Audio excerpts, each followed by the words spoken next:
Starting में जब ली तो बड़ा अच्छा फीचर लगा, लेकिन 3 दिन बाद देखा वो चल नहीं रहा, पूरी ब्लैक आउट हो गई क्लच से।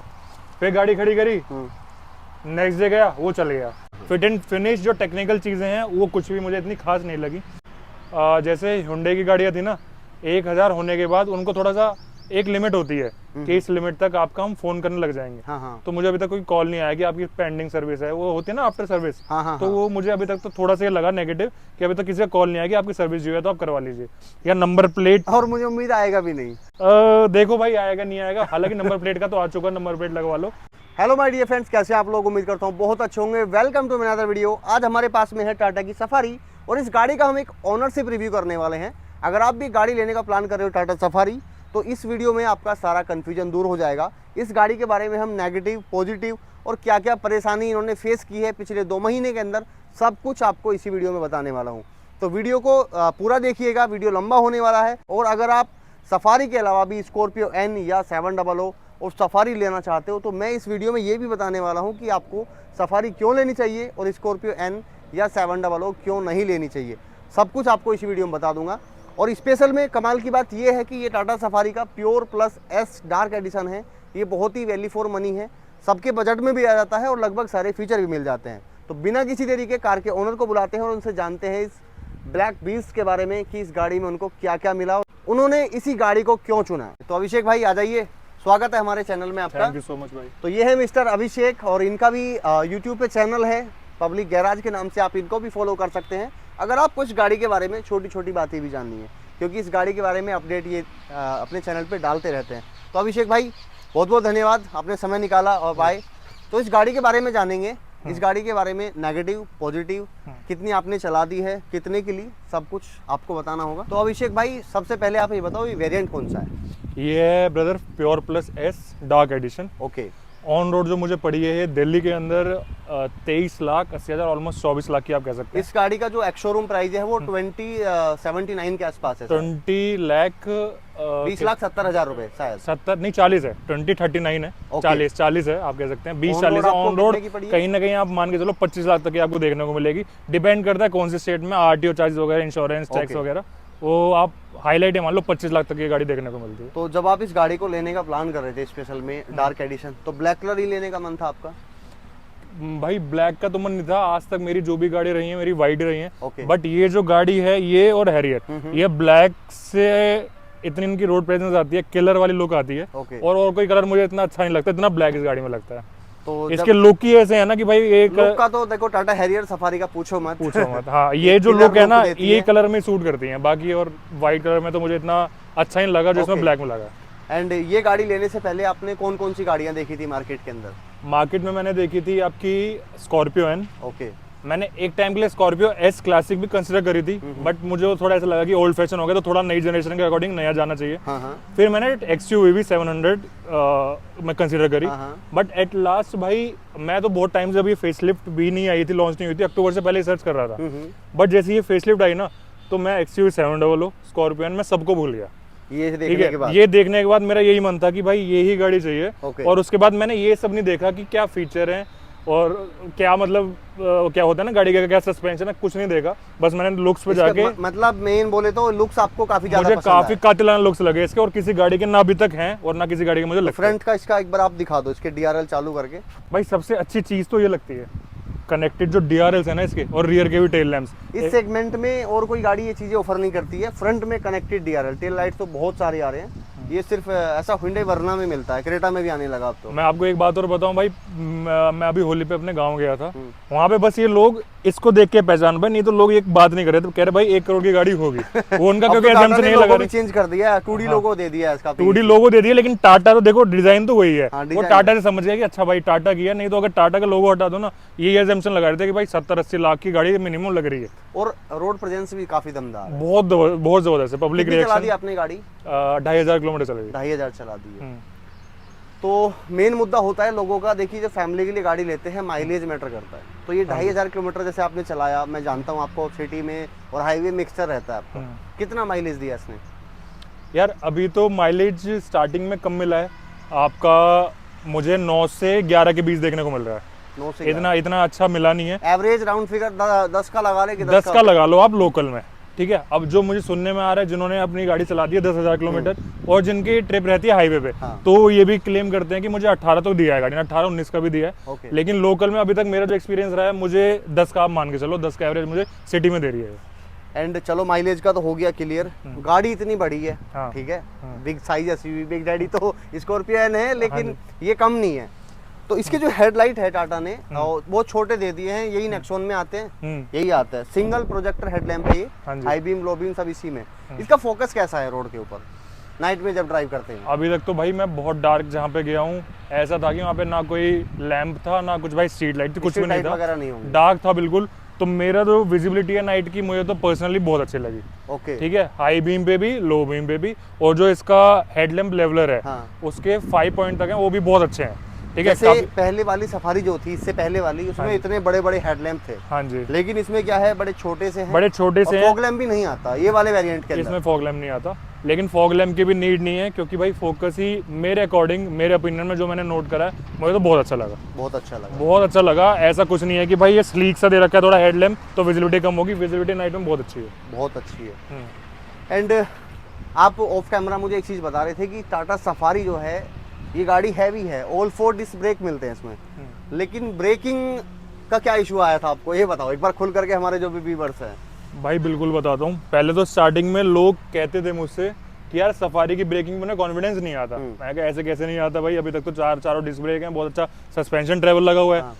अब मैंने जब स्टार्टिंग में चलाई तो देखो लोकल्स में नहीं पता लगता, मैंने ब्रेकिंग ट्रेवल, मुझे लगा कि ब्रेकिंग ट्रेवल ज़्यादा है, लेकिन ब्रेकिंग में कोई इशू नहीं है। जब मैंने इसे चलाया तो मुझे ऐसा लगा ब्रेकिंग ट्रेवल, हाँ ठीक है। लेकिन एक मेरे ताऊजी ने ना स्कॉर्पियो ने भी रिसेंटली लिया ब्लैक कलर में ही, मैंने जैसी वो गाड़ी चलाई उसके बाद जब मैंने उसके और इसके ब्रेकिंग में अंतर देखा, इनफैक्ट मैंने कम स्पीड में देखा और ज़्यादा स्पीड में भी देखा, तो नो डाउट स्कॉर्पियो की braking as compare to Tata Safari काफ़ी अच्छी है। मुझे इसकी ब्रेकिंग में इतना कॉन्फिडेंस नहीं आया। जो मैं 100 की 120 की स्पीड चला रहा था ना, छोटा सा बहुत माइनर सा एक्सीडेंट हो जाता ऑटो के साथ, वो बच गया मुझे भाई वो, लेकिन जो कॉन्फिडेंस था ना, मैं कहीं लूज कर चुका था इसके साथ। ब्रेकिंग ट्रेवल तो एक ज़्यादा ही है, लेकिन मैं लूज कर चुका था अपना कॉन्फिडेंस कि भाई अब गाड़ी लग जाएगी, बट भाई मेरे स्टेबिलिटी मैंने वो कंट्रोल कर ली। लेकिन स्कॉर्पियो एन में भाई जैसे मैं बैठा, उसमें तो ऐसा था ब्रेक मारती गाड़ी कनेक्ट मारती है। ये मैंने स्कॉर्पियो एन को भी ड्राइव किया है, इसको भी चलाया। हाँ। ये बात सच है दोस्तों कि स्कॉर्पियो एन की ब्रेकिंग इसके मुकाबले सच में अच्छी है। ऐसा नहीं है कि हम टाटा की गाड़ी को मतलब हेट करते हैं, ऐसा कुछ नहीं है। वो भी इंडियन है, ये भी इंडियन है, लेकिन स्कॉर्पियो एन की जो ब्रेकिंग है वो सच में इससे बेटर है। इससे ऐसा नहीं है कि जमीन आसमान का फर्क है, बट इससे बेटर है, इससे बढ़िया वो काम इससे ऐसा भी बात नहीं है कि बहुत बुरी है। हाँ। लेकिन अगर हम बेटर की बात करें तो स्कॉर्पियो एन की मुझे ब्रेकिंग ज्यादा अच्छी लगी as compare to Tata Safari facelift. हाँ जी। और जैसे आपने बताया कि मैंने 197 चलाया इसको, हाँ जी, तो ये चीज हकीकत है, स्कॉर्पियो एन में बॉडी रोल ज्यादा है, बॉडी रोल ज्यादा है, और भाई मुकाबले ये गाड़ी स्टेबल रहती है स्कॉर्पियो एन से ज्यादा, स्कॉर्पियो एन से ज्यादा। और जो आपको ही पता होगा, जो हम लचक की बात करते हैं ना, स्कॉर्पियो में शॉकर थोड़े ज्यादा हैं, ऐसे लचक से हैं उसमें। उसके पीछे का रीजन मैं आपको बताता हूँ दोस्तों, ये बहुत कम लोग जानते हैं, और आपको पता होगा तो कमेंट कर देना। ये गाड़ी बनी है मोनोकोक चेसी के ऊपर, ये पूरा एक गाड़ी फिक्स होती है, और स्कॉर्पियो एन बनाई गई है लेडर फ्रेम के ऊपर। उसका बॉडी और उसका जो नीचे का चेसी होता है वो अलग होता है। तो वो जब गाड़ी बनती है तो टायर के साथ में एक गाटर वगैरह लगे रहते हैं, उस पर गाड़ी को रख के ऐसे तो बनी है, क्योंकि लेडर फ्रेम जो है वो बाहरी वाहनों में यूज होता है, जैसे बस, ट्रक। और ये गाड़ी और 700 वो बनाई गई है मोनोकोक चेसी के ऊपर। तो इन दोनों में ड्राइविंग में कंफर्ट में काफ़ी अंतर है, दोनों को ड्राइव करने के बाद ही पता चलता है। और सस्पेंशन भाई देखो अच्छा है, लेकिन अगर अब बात की जाए कि सस्पेंशन जो उसका है हमारा स्कॉर्पियो का इसका है, तो एसबिन होगी इसमें भाई फ्रंट में मैकफेर्सन का सस्पेंशन है, रियर में कपल टॉर्शन रिंग है। मैकफेर्सन का सस्पेंशन बहुत लाजवाब है।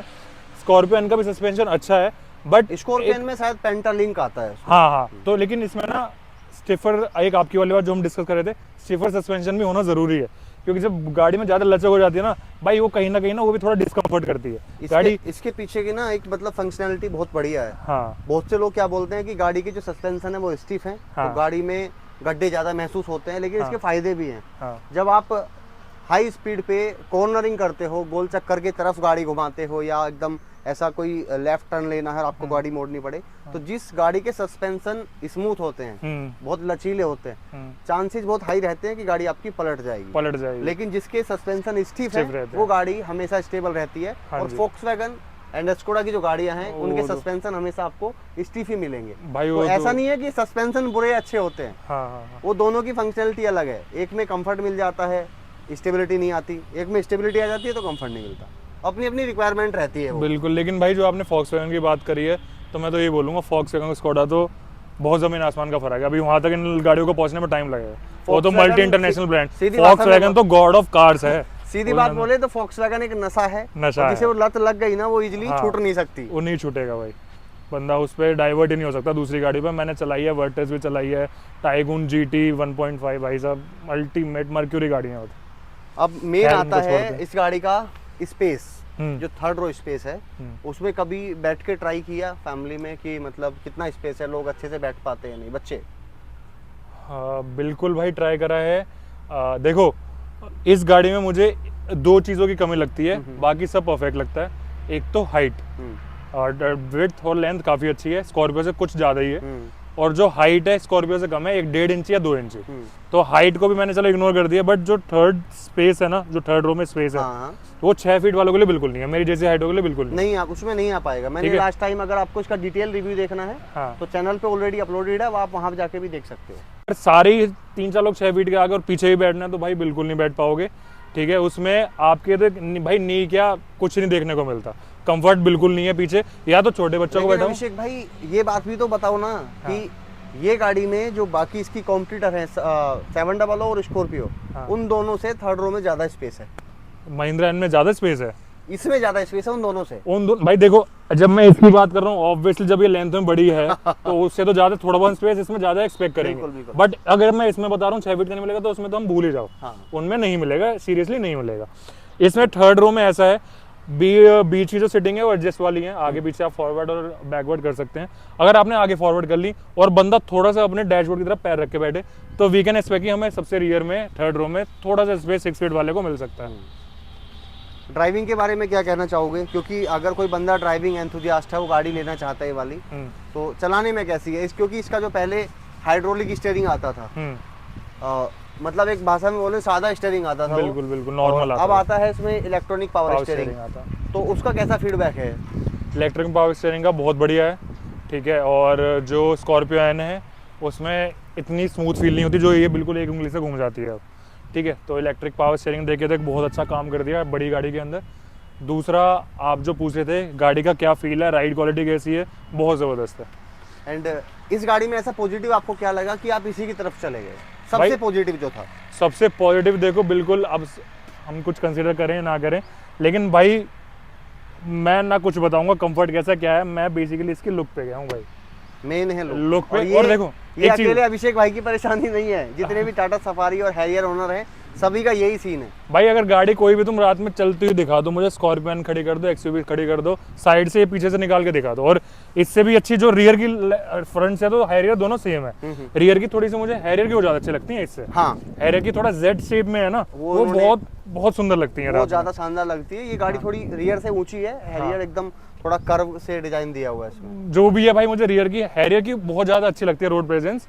हालांकि मैंने ये इसलिए लिया क्योंकि मुझे बल्कि गाड़ियाँ पसंद है, लंबी चौड़ी पसंद है। और मैं ये कह रहा हूँ कि कोई भी गाड़ी रख लो, उसके सामने हैरियर के सामने, सवारी सामने रियर की और फ्रंट की जो डिज़ाइन लुक है वो मुझे किसी और की गाड़ियों का इतना लगता ही नहीं है। तारीफें तो बहुत कर ली आपने, हाँ जी। अब बात आती है नेगेटिव की। देखिए, आपके शब्दों की वजह से कुछ लोग ना स्कॉर्पियो एन और 700 से इस पे शिफ्ट हो जाएंगे, तो अब ये बताओ कि इसमें आपको नेगेटिव क्या क्या लगा? भाई सबसे पहला नेगेटिव तो इसमें ये है कि सब जो भी टाटा, जिसने सफारी फेसलिफ्ट लिया, हैरियर जो भी गाड़ी ली होगी, तो उनमें ग्लिचेस मिलते हैं। ग्लिचेस कैसे कि इसमें फीचर है कि हम जो इंफोटेनमेंट सिस्टम में मैप चलता है हम अपने क्लस्टर में भी चला सकते हैं। ओके। तो वो क्लस्टर में जब मैंने मैप स्टार्टिंग में जब ली तो बड़ा अच्छा फीचर लगा, लेकिन 3 दिन बाद देखा वो चल नहीं रहा, पूरी ब्लैक आउट हो गई क्लस्टर। फिर गाड़ी खड़ी करी, नेक्स्ट डे गया वो चल गया, फिर दूसरा बंद हो गया। व्यू का ऑप्शन आता है, डायल 1, डायल 2, डायल 3, वो नहीं चला। तो ये गाड़ी ने भाई ऐसा फील कराया है, हमारी मुझसे शादी करोगे कि कादर खान, कभी घूरे, कभी गूंगे, कभी बहरे, कभी अंधे, कुछ ना कुछ दिक्कत लगी रही। हाँ। फिर चलो ग्लिचेस ऐसे हैं कि परमानेंट नहीं है लेकिन ठीक हो गए, और अभी तक लास्ट ग्लिच बहुत दिनों पहले देखने को मिला था, अब सब सही चल रहा है अभी तक।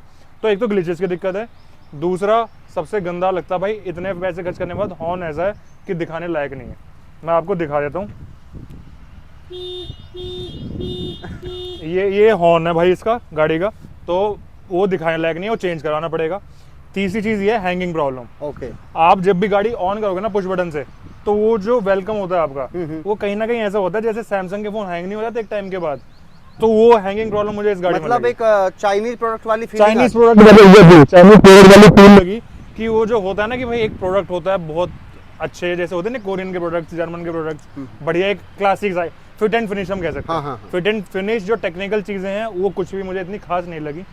और इसको आप नेगेटिव में कंसिडर करते हैं या नहीं, अब भाई मेरी हाइट 6 फीट है, अगर मैं एक बिग एसयूवी ले रहा हूँ तो देखो मेरी हाइट अभी भी इससे ऊंची लग रही है। हाँ। अगर सामने स्कॉर्पियो खड़े होते हैं तो वो लगता है कि भाई यहाँ कोई पहाड़ सा खड़ा है। तो पर्सनली मैं ये बिलीव करता हूँ कि थोड़ी सी ऊंची हाइट होनी चाहिए थी।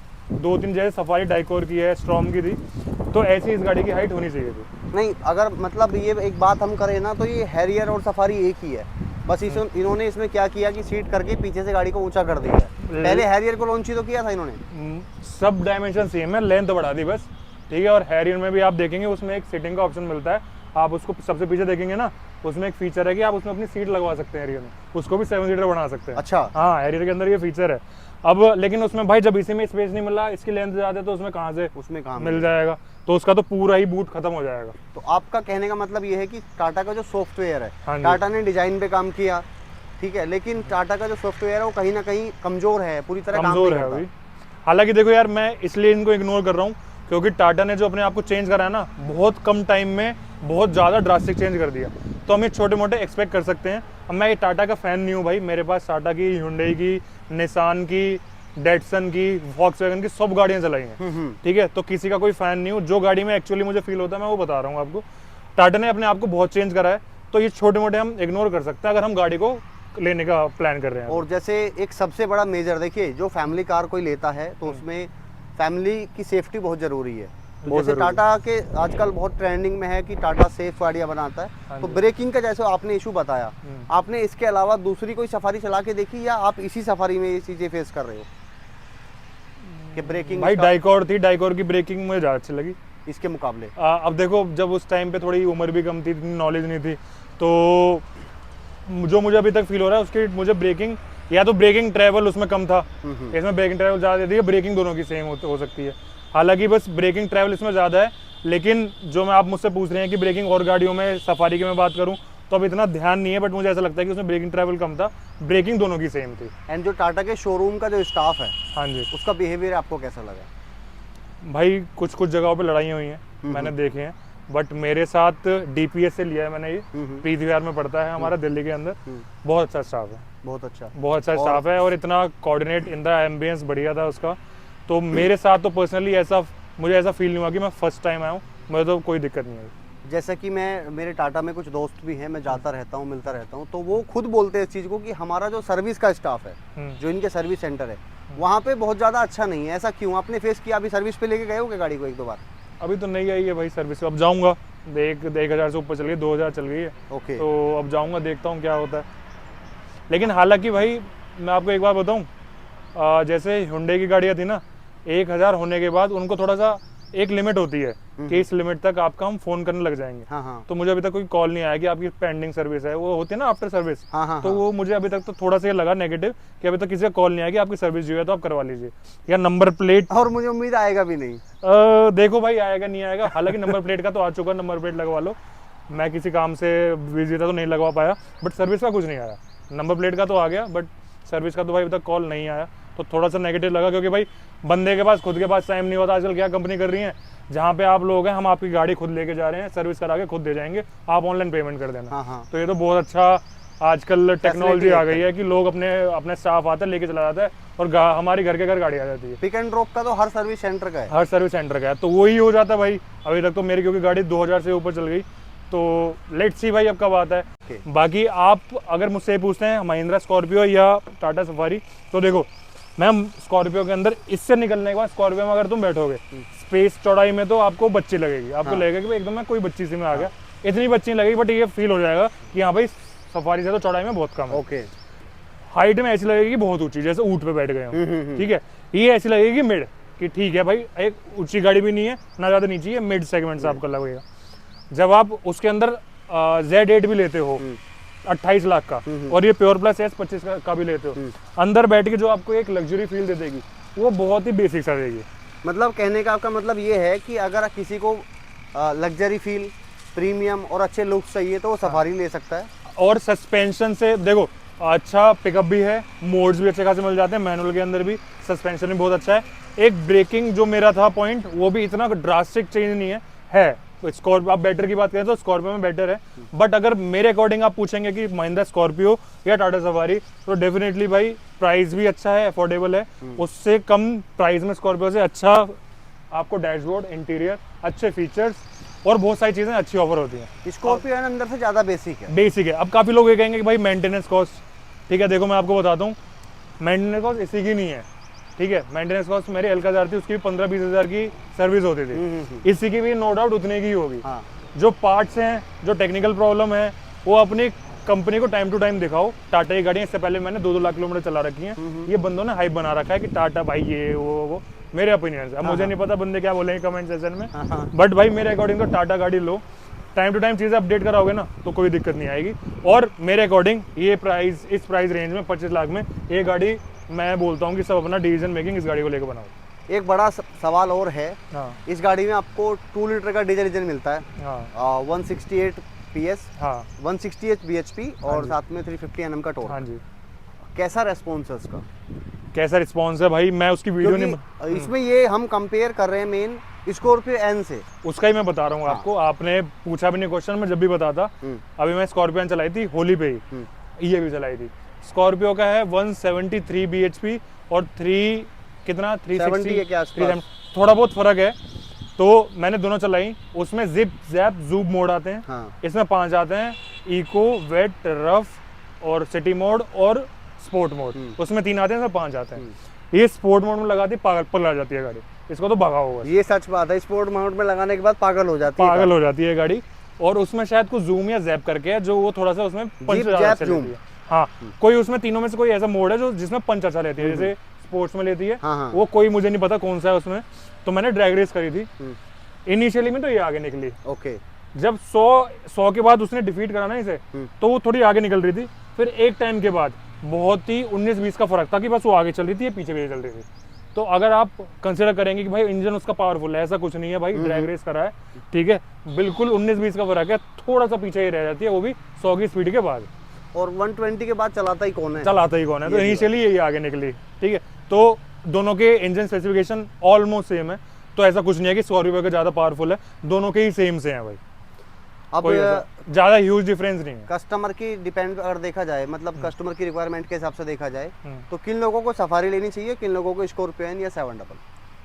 भाई देखो, अगर अब उसमें जो भी उसमें इंजन स्पेसिफिकेशन यूज़ हुई है, अगर आप ये चाहते हैं कि मुझे एवरेज अच्छा मिले गाड़ी में, तो आई गेस स्कॉर्पियो में आपको अच्छा एवरेज से देखने को मिल जाता है मेरे अकॉर्डिंग, क्योंकि मैंने उनसे पूछा, उनको लोकल में 12-14 का दे रही है एवरेज, मेरी तो 10 का ही दे रही है अभी। उनकी भी नहीं है, मेरी भी नहीं थी। ऐसा भी तो हो सकता है चलाने का तरीका हो, मुझे लगता नहीं कि स्कॉर्पियो सफारी से ज़्यादा माइलेज दे पाएगी, क्योंकि वो रियर व्हील ड्राइव है। रियर व्हील ड्राइव है भाई, बट अब जो मेरे ताऊजी के लड़के ने बताया, वो तो बता रहा 12 से 14 का एवरेज दे रही है। हो सकता है वो आपसे अच्छी गाड़ी चलाते हो, आप तो रफ एंड टफ रगड़ते हो ना इसको। रफ एंड टफ तो नहीं रगड़ता भाई, हालांकि अब मैंने 196 स्पीड बता दी, मतलब रफ एंड टफ तो नहीं रगड़ता, लेकिन भाई चलो ठीक है, अगर आप इस पॉइंट को पूछते हैं तो मैं ऐसे इसको कोरिलेट करता हूँ कि अगर आप ये चाहते हैं कि अगर कहीं भी गाड़ी चल रही है, मेरे पॉइंट ऑफ व्यू से, कि लोग देखें और पब्लिक रिएक्शन बहुत अच्छा मिले और लोग देखते ही तारीफ करें, पूछने आए, तो टाटा सफारी पे जाना चाहिए। वेरी गुड, ठीक है। और अगर आप देखें कि सस्पेंशन भागने में कैसी है और सस्पेंशन ड्राइवर लाजवाब उससे, तो सस्पेंशन इसका बहुत अच्छा है। ओके। ब्रेकिंग का हम ये नहीं सोच सकते कि सिर्फ ब्रेकिंग की वजह से हम स्कॉर्पियो ले लें। हाँ, ब्रेकिंग क्योंकि इसकी इतनी खराब नहीं है, बट वो बेटर है, स्कॉर्पियो की बेटर है। लुक्स की बात करें तो लुक्स में ये उससे आगे निकलती है, फीचर्स की बात करें फीचर्स में आगे निकलती है, डायमेंशंस की बात करें वेट और लेंथ में आगे निकलती है, हाइट में वो आगे निकलती है, तो मोटा मोटी हाईलाइट ये दोनों में आगे निकलती है, तो ये उससे आगे निकल जाती है, वेट में भी लेंथ में भी। और बात करी जाए तो भाई एट लास्ट सबसे मेजरली जो देखा जाता है, बंदा क्या देखता है कि चलती हुई गाड़ी कौन सी अच्छी लग रही है, तो टाटा सफारी अच्छी लगती है। तो आपका कहना ये है कि जिसको ज़्यादा फीचर और बेटर फील चाहिए और मतलब गाड़ी अच्छी लगे दिखने में, तो सफारी ले लो। और परफॉर्मेंस भी है गाड़ी में यार, ऐसी बात नहीं है कि परफॉर्मेंस नहीं है। मुझे नहीं पता लोगों को ऐसा क्यों लगता है कि यार टाटा की गाड़ियाँ बहुत ज़्यादा सरदर्द वाली हैं, परफॉर्मेंस है, शॉकर की जो स्टिफनेस है वो इसमें कम है, स्कॉर्पियो में ज़्यादा है, उसमें लचक ज़्यादा है स्कॉर्पियो में, इसमें थोड़ी कम है। बट स्टिफ होना भी बहुत ज़रूरी है, जैसे आपने बताया बॉडी रोल में ये ऐसे काम आते हैं स्टिफ वाले सस्पेंशन, तो उसको भी हम कंसिडर कर सकते हैं। तो मेरा ये पॉइंट ऑफ व्यू है, हाईलाइट में थोड़ा बहुत यही आगे निकल रही है कहीं ना कहीं। और अगर आप 28 लाख स्कॉर्पियन में खर्च करेंगे ना, और अगर इस पर आपने 28 लाख खर्च कर दिए, जमीन आसमान का फर्क है भाई फीचर्स में। तो ये 25 लाख की 28 लाख की आप ZL ले लो, उससे ज़्यादा फीचर मिल जाएंगे ZL से। तो दोस्तों ये था इसका एक ऑनरशिप रिव्यू। पहले मैं आपको बता देता हूँ, ये गाड़ी का जो वेरिएंट है ये है pure plus S dark edition. इसमें आपको पैनोरामिक सनरूफ, 10 इंच का infotainment system, digital instrument cluster, alloy wheel, all 4 disc brake, connected DRL, connected tail light, काफ़ी सारी चीज़ें मिल जाती हैं जो कि आपको एक होता है ना कि एक पैकेज में मिलना चाहिए, वो सब चीज़ें आपको मिल जाती हैं इसमें। जो एक गाड़ी में ऐसा नहीं है कि ये नीचे वाला वेरिएंट है तो कुछ चीज़ें नहीं मिलेंगी, यूजफुल चीज़ें सारी मिल जाती है। एडास वगैरह इसमें नहीं आता। तो अगर आपका बजट 25 लाख रुपए है तो इस गाड़ी को आप प्रीफर कर सकते हैं, इस गाड़ी को भी आप ले सकते हैं। लेकिन अगर आपको रफ एंड टफ और ऑफ रोडिंग वगैरह भी करते हैं, पहाड़ों में जाते हैं, तो आप स्कॉर्पियो एन के साथ जा सकते हैं। और फिर अगर आपको लग्जरी चाहिए टाटा सफारी की तरह तो आप 700 भी देख सकते हैं। लेकिन अगर आपकी फैमिली में 6 लोग हैं और 2 बच्चे हैं, उनमें उनके हिसाब से स्पेस चाहिए तो ये गाड़ी आपके लिए बेटर बन सकती है, क्योंकि इसमें उन दोनों के मुकाबले ज़्यादा स्पेस मिलता है। तो ये हमारा एक डिटेल में एक ऑनरशिप रिव्यू था। हो सकता है वीडियो आपको पसंद आया होगा। वीडियो पसंद आया हो तो वीडियो को लाइक जरूर कर देना, चैनल को सब्सक्राइब भी। अभिषेक भाई बहुत बहुत धन्यवाद, थैंक यू सो मच, समय दिया आपने और डिटेल में बताया। और अगर आपको डिटेल में और ज़्यादा डिटेल में जानना है कि कैसे ग्लिच आता है, ब्रेकिंग कैसे काम करते हैं, क्या कमाल के फीचर हैं, तो आप इसको फॉलो कर सकते हैं पब्लिक गैराज को, इंस्टाग्राम और यूट्यूब पे भी। वहाँ पे आपको इस गाड़ी की सारी जानकारी मिल जाएगी। हो सकता है हमसे कुछ छूट गया हो। मिलते हैं नेक्स्ट टाइम ऐसे ही वीडियो में, तो हमें अभी कभी फॉलो जरूर कर लें ताकि ऐसे कंटेंट आपको फ्यूचर में भी मिलते रहें। बाय बाय दोस्तों।